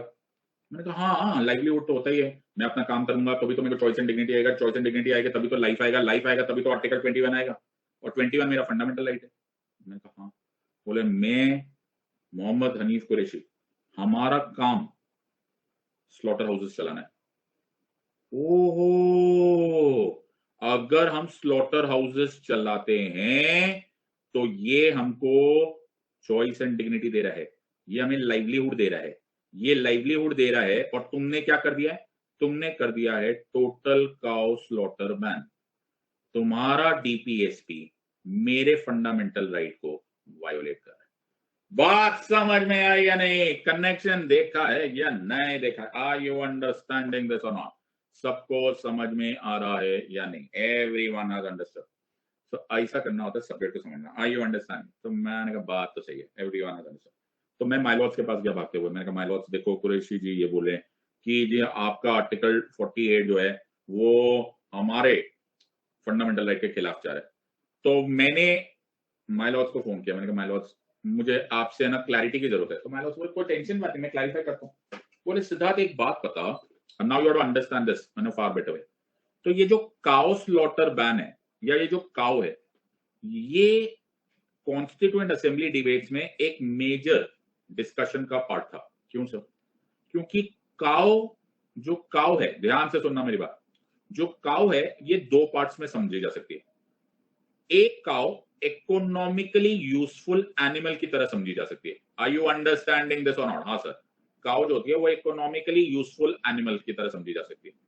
अगर ये इकोनॉमिकली यूजफुल एनिमल की तरह समझी जा सकती है तो इसको डीपीएसपी में प्रोटेक्ट किया जाना चाहिए, बिकॉज डीपीएसपी इकोनॉमिक राइट से डील करता है।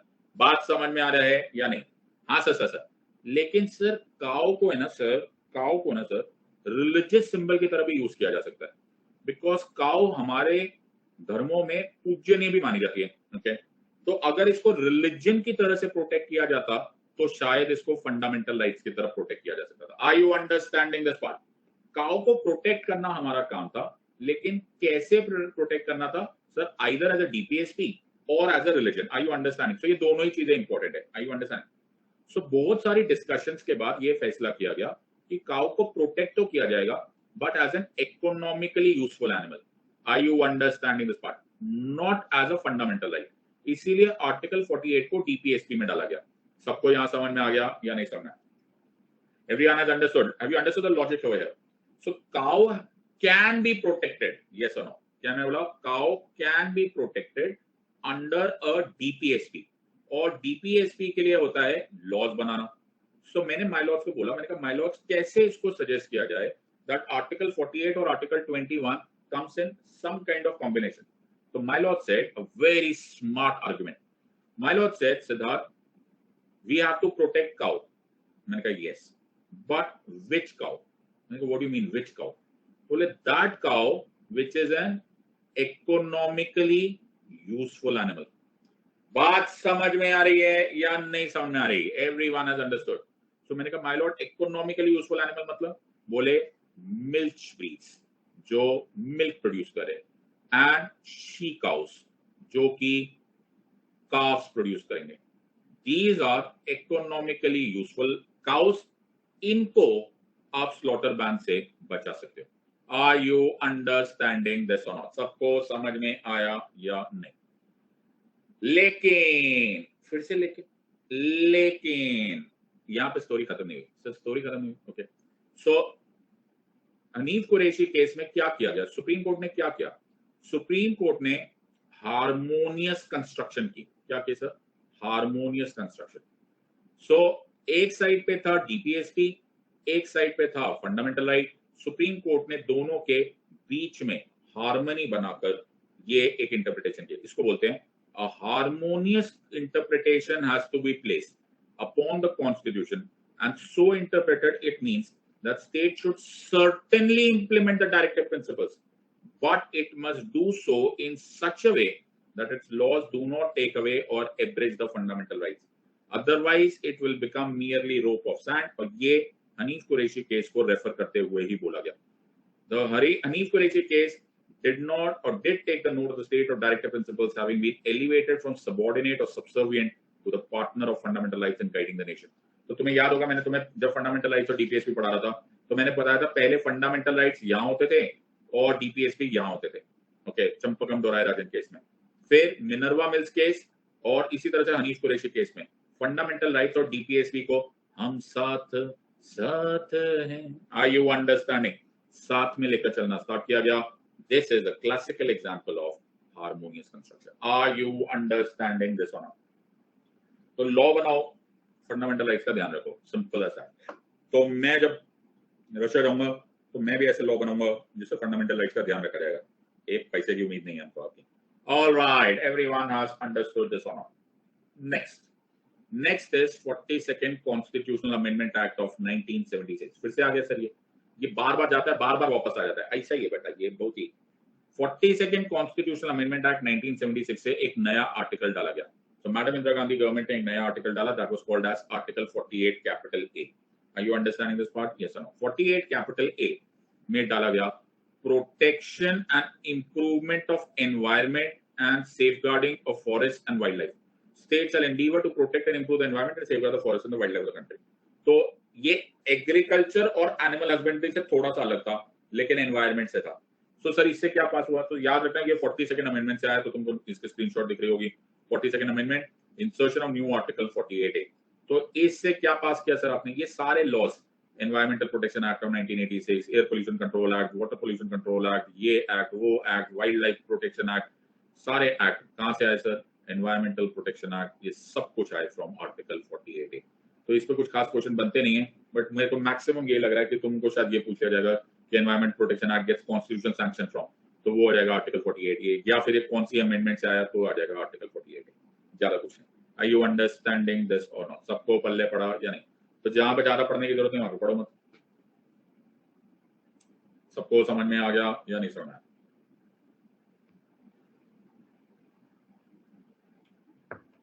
पल्ले पड़ गया। यस सर, आगे चलो। नेक्स्ट वाला बिल्कुल ही इजी है। ओके अतुल, जो तुझे लगा इसको लगा के रख, बहुत अच्छा लगा तुझे।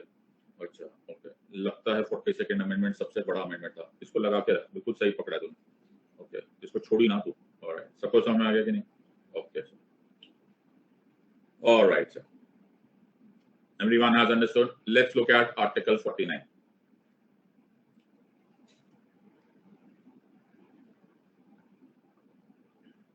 ठीक है सर, आगे चलते हैं। आर्टिकल 49 बहुत ही नोनू आर्टिकल है। नोनू क्यों? क्योंकि बहुत ही सिंपल आर्टिकल है, इसमें कुछ भी नहीं है। इसमें लिखा है protection of monuments and places and objects of national importance. It shall be the obligation of the state to protect every monument or place or object of artistic or historic interest declared by under the law made by the parliament to be made of national importance, removed, disposal, exposed as may be। तो बहुत सारी हमारी places में, बड़ा अजीब सी बात है भाई, मैं फ्रेंड, कि हमारे देश में इतना ज्यादा हेरिटेज, एंशिएंट हेरिटेज है, पता नहीं क्या। मैं एक दिन गया था स्पेन घूमने गया, तो मैं स्पेन घूमने गया तो वहां पे मेरे को जो टूरिस्ट गाइड है ना, उसने मुझसे इतना सारा पैसा लिया, ओए होए, कभी मिल गया ना मैं छोड़ूंगा नहीं उसको।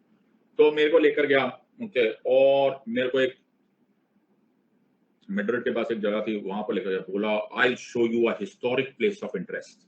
मैंने कहा क्या बात कर रहा है, उसने मेरे को उस चक्कर में इतना पैसा लिया ना, कोई बात नहीं सर, इमोशनल मत हो जाओ। फिर मेरे को लेकर गया, मेरे को एक ऐसा घर दिखाया, बड़ा सा व्हाइट कलर का घर, ओए होए, ऐसा पुराना सा घर था। तो मैंने बोला, तो मुझे पता नहीं किस किस का नाम लिया कि ये यहाँ रहता था, ये वहां रहता था, यहाँ से स्पेनिश रेवोल्यूशन हुआ, ये हुआ, फलान ढिमका। तो मैंने कहा कितना साल पुराना है? बोला 110 ईयर्स।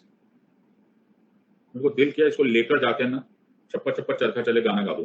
मैंने कहा नादान परिंदे, 110 साल की पुरानी चीज को तू मेरे को प्लेस ऑफ हिस्टोरिक इंटरेस्ट पता है? हमारे यहाँ पे डीडीए फ्लैट्स इससे पुराने होते हैं। हद हो गई, शर्म नहीं आती तुमको? मतलब तुम लोग इस वक्त हमारे पास आओ, हमारे पास हजारों साल पुरानी चीजें हैं। आई यू अंडरस्टैंडिंग दिस पार्ट? तो तुम लोग कैसी बातें करते हो? तुम लोग हिस्टोरिक इंटरेस्ट बताओ। तो मैंने कहा कैसे कैसे तुम लोग? तो बोले हमारे यहाँ यही सबसे पुराना है। मैंने कहा नादान, हमारे यहाँ तो इतने में तो रेनोवेशन भी नहीं होती हमारे घरों में। I you understanding? So it is very very important. तुमसे ना बात करूंगा बाद में, इसलिए तुम्हारे यहाँ पे मनी हाइस्ट हो गया। ओके तुम्हारे यहाँ पे ऐसी हरकतें होती है ना, अच्छा तुमने मेरा पैसा ले गया। सो हमारे यहाँ पे हजारों साल की हेरिटेज है, लेकिन प्रॉब्लम ये है कि इसको प्रोटेक्ट करना भी हमारे फर्ज है। तो DPSP is enforce by passing laws. Yes sir, तो हमने लॉज पास किए। लॉज का नाम है अमास्र एक्ट। क्या है सर? AMASR act. ये क्या है sir AMASR act? The ancient monuments and archaeological sites and remains act. तो अगर तुमको ऐसा कोई बंदा मिले या तुमने ऐसा कभी किसी को देखा जो disfigurement, exploitation, destruction, removal, disposal, export, ये तुमने सुना ही होगा, मूर्तियों की स्मगलिंग या ऐसा कुछ भी कर रहा है, it is to be covered under AMASR act. और ये अमास्र एक्ट कैसे हुआ? ये आएगा अंडर आर्टिकल 49। सबको समझ में आ रहा है या नहीं आ रहा है? Everyone has understood. सो ये सारी चीजें, you know, heritage sites maintain करना, ओके, ये सब हेरिटेज साइट्स मेंटेन करना, रख रखाव करना, आर्कियोलॉजिकल सर्वे ऑफ इंडिया को पैसा देना, ये सब आर्टिकल 49 में से इमर्ज करता है। तो ये हमारी रिस्पॉन्सिबिलिटी है टू इंश्योर कि हमारे मॉन्यूमेंट्स, हमारे places and objects of national importance maintain रहे। बात समझ में आई या नहीं आ रही? ओके सर, बहुत ही बढ़िया सर।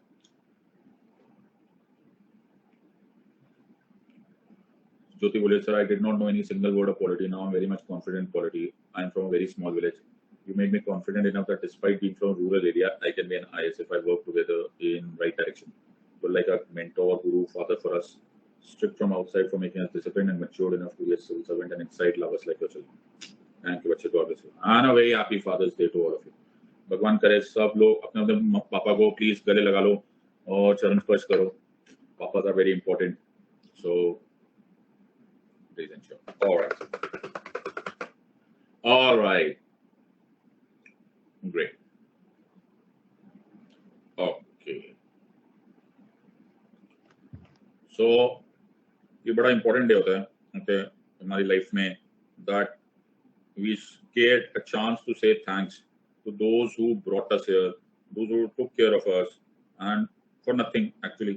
हाँ सर, for nothing, because वो हमसे कुछ एक्सपेक्टेशन नहीं कर रहे हैं, कुछ भी नहीं मांग रहे हैं, वो सिर्फ हमारी खुशी में खुश है, हमारे दुख में दुखी है। So it is very very important that you pay attention to that. तो बोलते हैं ना, पुनंतुम मां पितरः सौम्यास पुनंतुम मां पितामह। तो ये बड़ा इंपॉर्टेंट होता है। सो पुनंतुम मां पितरः सौम्यास पुनंतुम मां पितामह। इन अदर वर्ड्स कि तुम्हें जिंदगी में जो कुछ भी सक्सेस मिलेगी वो तुम्हारे एंसेस्टर्स और तुम्हारे गॉड के, तुम्हारे ऑलमाइटी के इनविजिबल ब्लेसिंग्स की वजह से मिलेगी। सो उनके जरूर चरण स्पर्श करो। All right sir, so God bless you all, God bless you Prachi Giri, God bless you बच्चे। Okay, so let's look at next one. तो सर अब हम करेंगे आर्टिकल 50 ना। क्या मतलब सर 50 नहीं करेंगे ना, पहले हम 51 करेंगे। ये क्या बात हुई सर, मेरी मर्जी, मैं जो मर्जी करूं। ओके, मेरा मैथ्स के हिसाब से 49 का 51 आएगा, 50 हम बाद में करते हैं। Okay, so let us understand. Prachi Giri ऐसे कभी मत बोला करो I don't have papa. Okay, कोई कहीं जाता नहीं बेटा, पापा और मम्मी तो खासकर कहीं नहीं जाते। ओके, वो वहीं रहते। ओके, दिखते नहीं, right, they are all there, कहीं नहीं जा रहे।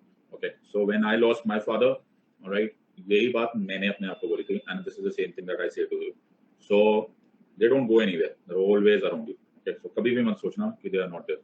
Okay, so article 51, article 151 says promotion of international peace and security. ये बहुत ही अच्छा है। ये क्यों अच्छा है? क्योंकि ये यूपीएससी सिविल सर्विस एग्जामिनेशन 2020 में आया हुआ है। तो इसमें आया हुआ है state shall endeavour to promote international peace and security, state shall endeavour to maintain just and honourable relations between nations, state shall endeavour to foster respect for international law and treaty obligations in the dealings of organised people with one another. और एक line जो मैं चाहता हूं कि तुम रट लो और वो तुम्हारे बाद में काम आएगी, लेकिन मैं तो अब मैं समझाऊंगा नहीं, जब हम जुडिशरी करेंगे तो समझ में आएगा, बट ये लाइन याद रख लो। Encourage settlement of international disputes by arbitration. तो सर प्रैक्टिकली इससे मतलब क्या है कि या तुम एक रिस्पॉन्सिबल कंट्री बनो, तुम लोग पीस की तरफ करो, सिक्योरिटी की तरफ करो। और इंडिया तो ऐसे पीसफुल कंट्री है, पीसफुल कोएग्जिस्टेंस, हमने पॉलिटिकल साइंस इंटरनेशनल रिलेशन में पढ़ा, आईआर में पढ़ा हुआ है। सो इन शॉर्ट वो सब कुछ करो जो तुम्हारा नेबर, जो लो आईक्यू नेबर है, वो नहीं करता। अच्छा, ओके सर, फिर आपके इंटरनेट पे अटैक होगा। ओके, तो वो नहीं करता तो हम करेंगे। Are you understanding this or? So ये article 51, and please don't forget, ये क्वेश्चन आया हुआ है CSC 2020 if I am not wrong. Okay, ये 2020 या 21 में क्वेश्चन आया हुआ है। Please make sure that you remember this part. International peace and security, maintain just and honourable relations, foster respect for international law, treaty को follow करो, अगर treaty की है तो उसको निभाओ। और ये लाइन जरूर याद रखना, encourage settlement of international dispute by arbitration. Arbitration आमतौर पे फॉर दोज ऑफ यू जिनको नेक्स्ट भी समझ में आएगा तो इतना समझ लेना, जैसा आउट ऑफ कोर्ट सेटलमेंट, मध्यस्थता, मीडिएशन, ऐसा कुछ समझ के अभी के लिए याद कर लो, बट ये याद कर लो। आर यू अंडरस्टैंडिंग दिस और नॉट? सबको समझ में आ गया है या नहीं समझ? बाबा समझ लो कि नहीं? Bringing us to the last of DPSP. Yes sir, आपने गया तो हमने सारे कर लिए, तो मैंने एक भी आर्टिकल नहीं छोड़ा। मैंने आर्टिकल 36 से लेकर आर्टिकल 51 तक की पूरी जर्नी की है, मैंने एक भी आर्टिकल छोड़ा नहीं है। और अब हम 51 के जगह 50 फोकस आएंगे, तो यहाँ से यू टर्न मारेंगे। Okay, all right. सो प्रसाद बोला सर लगता है भूल गए, 50 तो पढ़ा ही नहीं है, 50 तो पढ़ा ही नहीं है, हाथ धो गई है, मैं याद दिलाऊंगा। सर तो भूल गए सर। ओके सर को मैंने याद दिलाया, मेरे को प्राइज दो। सर अपने आप को बहुत होशियार समझते हैं, 50 छोड़ के बैठ गए। Okay, all right. So to understand 50 is a very important part. So 50 is that the state shall strive to, ये बड़ा important point है, the state shall take steps to separate the judiciary from the executive in the public services of the state. Are you understanding this part? इसको क्या बोलते हैं sir? अब इस line को समझने की थोड़ी सी कोशिश करो। एंड इसका एक रीजन था कि मैंने क्यों 49 से 51 किया, because 50 requires a bit of explanation. So हमने किया था सर स्टेट, सबको याद आ रहा है? हाँ सर, हमने किया था state. Yes sir, yes sir. फिर हमने जब स्टेट पढ़ा तो हमने बोला इसके 3 ऑर्गन्स है। Yes sir, no. तो ये जो 3 ऑर्गन्स है ये है executive, legislative and judiciary. Executive, legislative and judiciary. फिर हमने बोला था कि हम ना कॉन्सेंट्रेशन ऑफ पावर अपने को पसंद नहीं आती। बिल्कुल सही बात है सर, कॉन्सेंट्रेशन ऑफ पावर अपने को पसंद नहीं आती। तो हम लोगों को क्या करना है सर? हमको करना है सेपरेशन ऑफ पावर्स। बहुत ही बढ़िया सर, कॉन्सेंट्रेशन ऑफ पावर नहीं होगी तो अपन करेंगे सेपरेशन ऑफ पावर। यहाँ तक सबको समझ में आ रहा है या नहीं आ रहा है? हाँ सर। तो हमने 3 ऑर्गन्स ऑफ द स्टेट में डिवाइड कर दिया, एग्जीक्यूटिव, लेजिस्लेटिव एंड जुडिशरी। अब ये तीनों ऑर्गन्स को फायदा क्या हुआ सर अलग अलग करने का? सर अगर ये भटकाना तो ये रोकेगा, या ये रोकेगा, ये भटकाना तो ये रोकेगा, ये भटकाना ये रोकेगा। तो ये सब कुछ एक दूसरे को चेक करेंगे। इसको बोलते हैं doctrine of checks and balances. क्या बोलते हैं सर इसको? Doctrine of checks and balances. सबको यहाँ लाइन याद है या नहीं याद है? मेरी इतनी सुंदर सी राइटिंग है, ओए होए, देखी नहीं जा रही sir. So separation of power, doctrine of checks and balances, ये सब कुछ होने से फायदा क्या होता है सर? कॉन्सेंट्रेशन ऑफ पावर नहीं होती सर, और कॉन्सेंट्रेशन ऑफ पावर नहीं होगी ना सर तो कुछ आर्बिट्ररी नहीं होगा, कुछ एम्बिगुअस नहीं होगा, सब चंगा चंगा चलेगा। आर यू अंडरस्टैंडिंग दिस और नॉट? सबको समझ में आ रहा है या नहीं समझ में आ रहा? ये हो गया पार्ट 1 ऑफ दिस डिस्कशन, ठीक है। पार्ट 2 ऑफ द डिस्कशन, तो कभी कभी पिक्चर आती है ना, तो उसमें एक सीन में से डायरेक्टर एक सीन दिखाता है, फिर अचानक दूसरा सीन दिखाता है। हाँ सर, तो अब हम दूसरा सीन देख रहे हैं। Okay, just one second.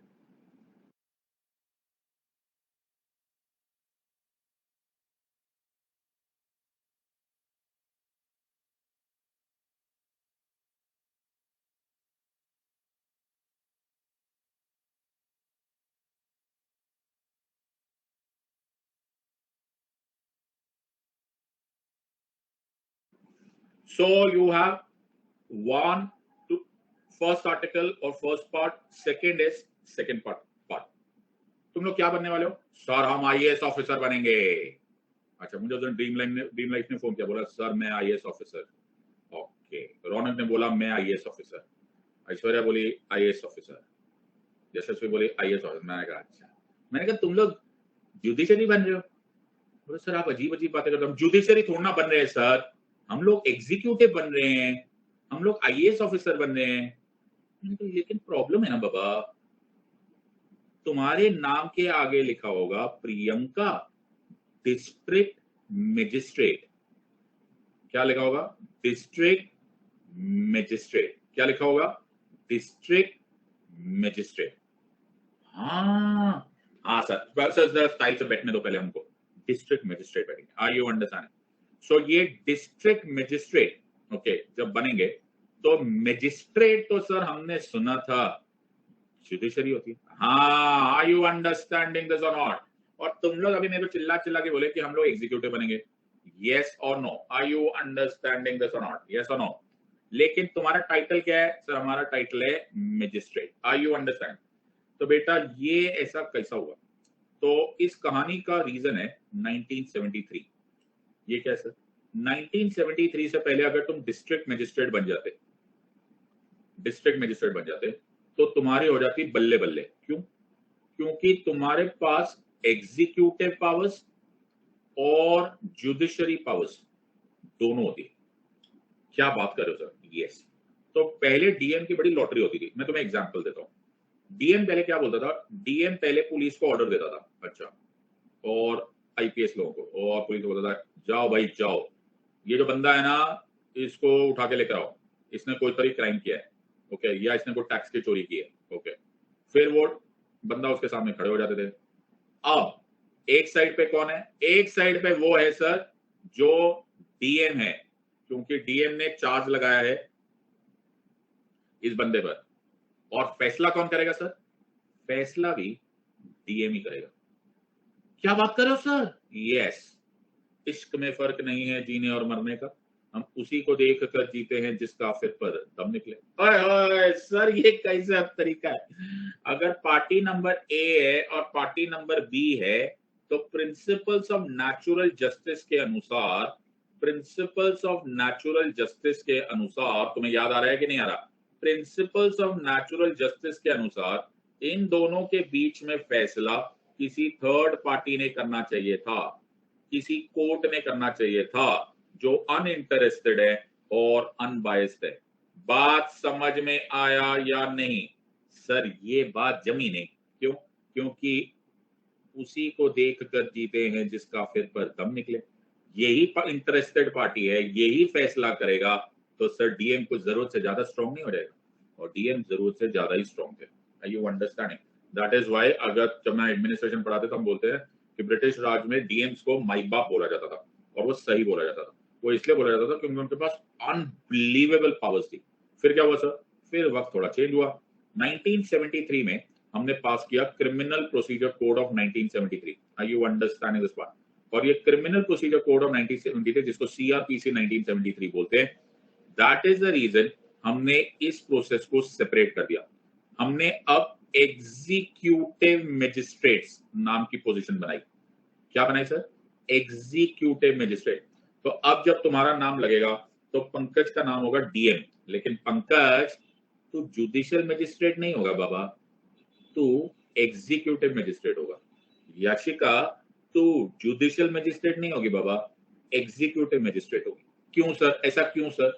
क्योंकि the state shall take steps to separate the judiciary from the executive. अगर ऐसा नहीं हुआ तो चेक्स एंड बैलेंसेस नहीं मेंटेन होगा। आर यू अंडरस्टैंडिंग दिस और नॉट? सबको समझ में आ रहा है या नहीं? पल्ले पड़ा या नहीं? Everyone has understood this or not? सबको समझ में आ गया या नहीं? So very important था कि ये हमको समझ में आए। So this is our way of doing separation of powers. अगर उसके बिना चेक्स एंड बैलेंसेस नहीं होगा, तो अगर तुम इसको ध्यान से देख पाओ तो ये कॉन्स्टिट्यूएंट असेंबली डिबेट्स में आ गया था। In the Constituent Assembly debates, K.T. Shah, perhaps fearing for the future, moved an amendment to this article proposing a separation of powers as between principals organs of the state. He said, so long as you do not have not merely the combination of judiciary and the executive, but also the possibility of translation from high judicial office to an equally high or sonorous executive office, so long as would your judiciary be open to submission, so long your administration of justice would suffer by personal privileges or personal ambitions, and so long, therefore, you will not be able to maintain your civil liberties to the degree and in the manner of purity that is highly desirable in a country like this. Are you understanding this part? So separation of powers is a very important part. Sir हमको एकदम समझ आ गया, पल्ले पड़ा या नहीं? तो मेरे को एक डायग्राम सुंदर सा बनाना है और उसके बाद फिर तुम जा सकते हो। सर डायग्राम देखना जरूरी है? अरे बहुत ही सुंदर डायग्राम है, तुम्हारी ऐसे आंखें भीग जाएंगी। हाँ सर, ओके। तो हमारे पास है separation of powers. Okay, so ये है हमारे पास सेपरेशन ऑफ पावर्स। तो हमने सेपरेशन ऑफ पावर्स का कॉन्सेप्ट कहां से लिया है? तो सेपरेशन ऑफ पावर्स का कॉन्सेप्ट हमने लिया है यूनाइटेड स्टेट्स ऑफ अमेरिका से। ये मेरी गलती नहीं हो रही है, सॉफ्टवेयर में गड़बड़ है, डायग्राम मेरा अच्छा था। ओके, तो ये है सेपरेशन ऑफ पावर्स। अब अमेरिका में क्या है? ध्यान से सुनना मेरी बात।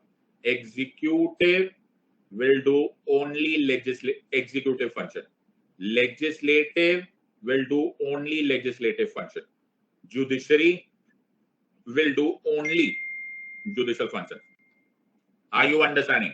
और executive यहां देख नहीं सकता, legislative यहां पर देख नहीं सकता, देख नहीं सकता, देख नहीं सकता। सबको समझ में आ रहा है या नहीं? इनके बीच में अंबुजा सीमेंट की मजबूत दीवार है जो कि एक साइड से दूसरे साइड देखने नहीं देगी। आर यू अंडरस्टैंडिंग दिस और नॉट? सबको समझ में आ रहा है या नहीं समझ में आ रहा है? सर एकदम समझ में आ गया। तो अमेरिका में born in the USA, USA में स्ट्रिक्ट सेपरेशन ऑफ पावर है। क्या है सर?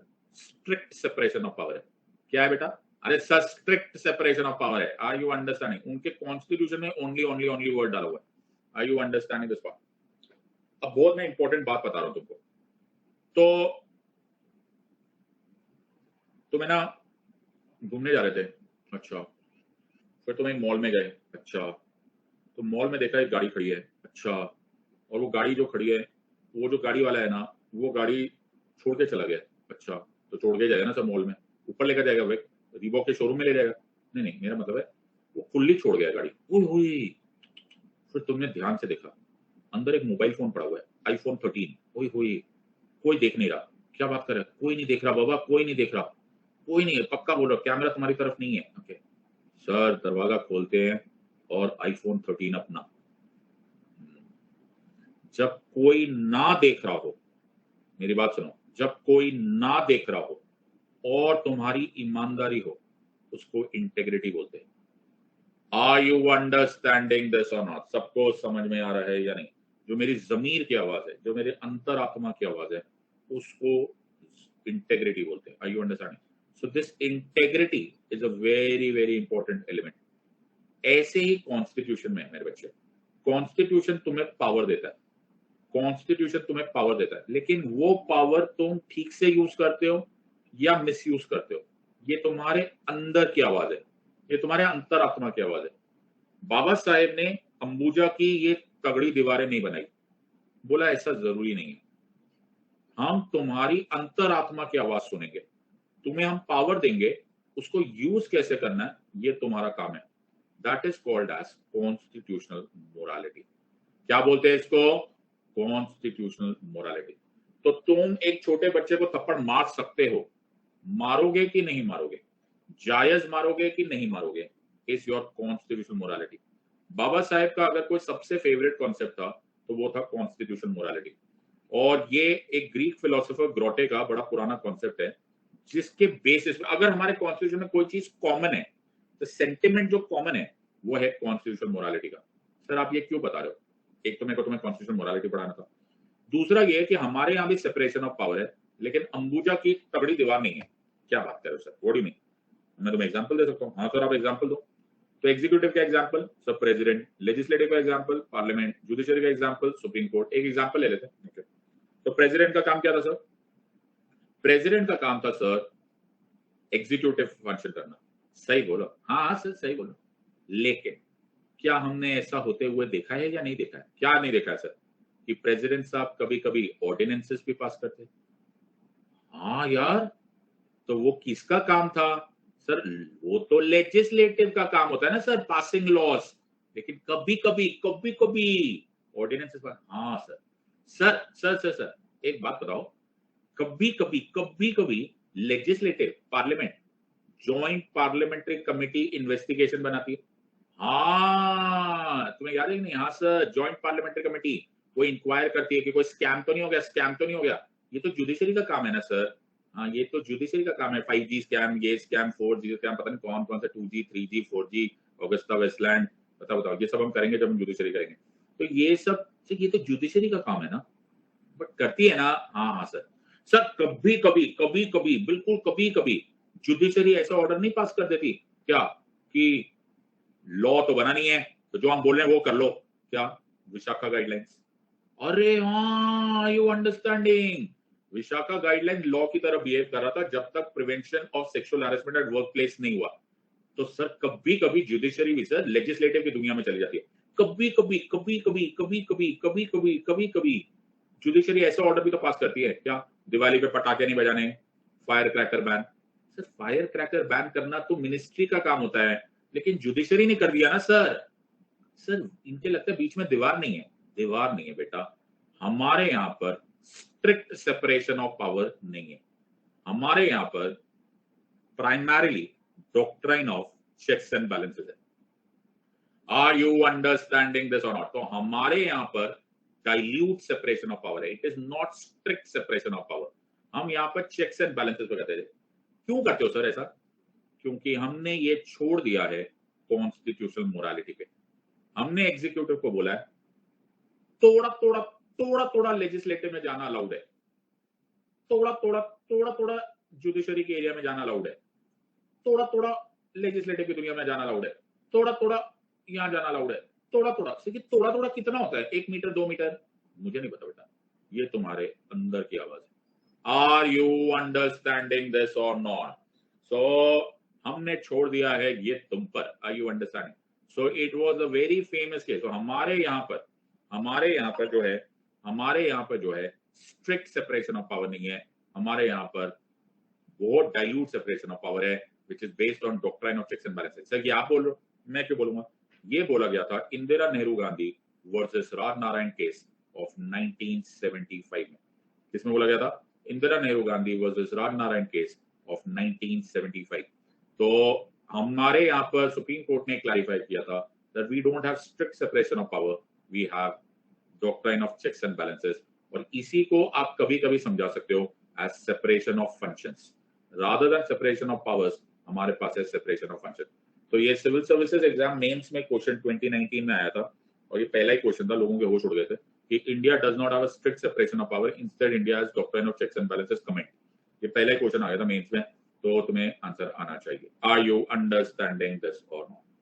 पल्ले पड़ा या नहीं पल्ले पड़ा? तो हमने काफी डिटेल में सर, बहुत ही ज्यादा डिटेल में हमने पूरा डीपीएसपी कर लिया। आर यू अंडरस्टैंडिंग दिस और नॉट? पल्ले पड़ गया? Yes sir. तो अब रिवाइज करना तुम्हारा काम है। नेक्स्ट क्लास में हम स्टार्ट करेंगे फंडामेंटल ड्यूटीज। थोड़ा सा डिले हो गया, अगर कोशिश करेंगे कि पार्लियामेंट भी स्टार्ट करें, लेकिन कम से कम ये तो कर लेंगे। Okay, thank you very much, God bless and जय हिंद।